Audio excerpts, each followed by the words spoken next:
ஒரு வீடியோ கஷ்டப்பட்டு எடுத்து போட்டா ஆவரேஜ் டைமிங் 10. ஆனா வீடியோட டியூரேஷன் பார்த்தா 50 செகண்ட். 50 செகண்ட்ல 10 செகண்ட் பார்த்தா என்னதான் புரியும்? அந்த 10 செகண்டுக்கு அப்புறம் தான் கண்டென்ட் உள்ளே போகுது. கண்டென்ட் உள்ள போகும்போதே ஸ்வைப் பண்ணா எங்க புரியும்? சரி, அதை விடுங்க. இந்த வீடியோல எல்லாம் பைசப் கிளாஸ் போடுவாங்க. அந்த பைசப் கிளாஸை எப்படி நீங்களே ஆல்டர் பண்ணலாம், உங்களுக்கு ஏற்ற மாதிரி வச்சுக்கலாம் தான் பார்க்க போறோம். நம்ம பைசப்ல வந்து 3 ஹெட்ஸ் இருக்கு: short head, long head, break heads.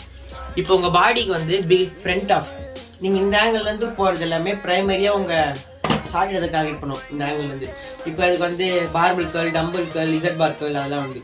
இப்போ அதே லாங் ஹெட் உங்க பாடிக்கு பிகைன் பேக்ல இருந்து புஷ் பண்றது எல்லாமே பிரைமரியா உங்க லாங் ஹெட் டார்கெட் பண்ணும். இதுக்கு வந்து இன்க்ளைன் டம்பிள் கர்ல், பைசென் கர்ல், அப்புறம் close grip Z bar curl அது வந்து பிரைமரியா உங்க லாங் ஹெட் டார்கெட் பண்ணும்.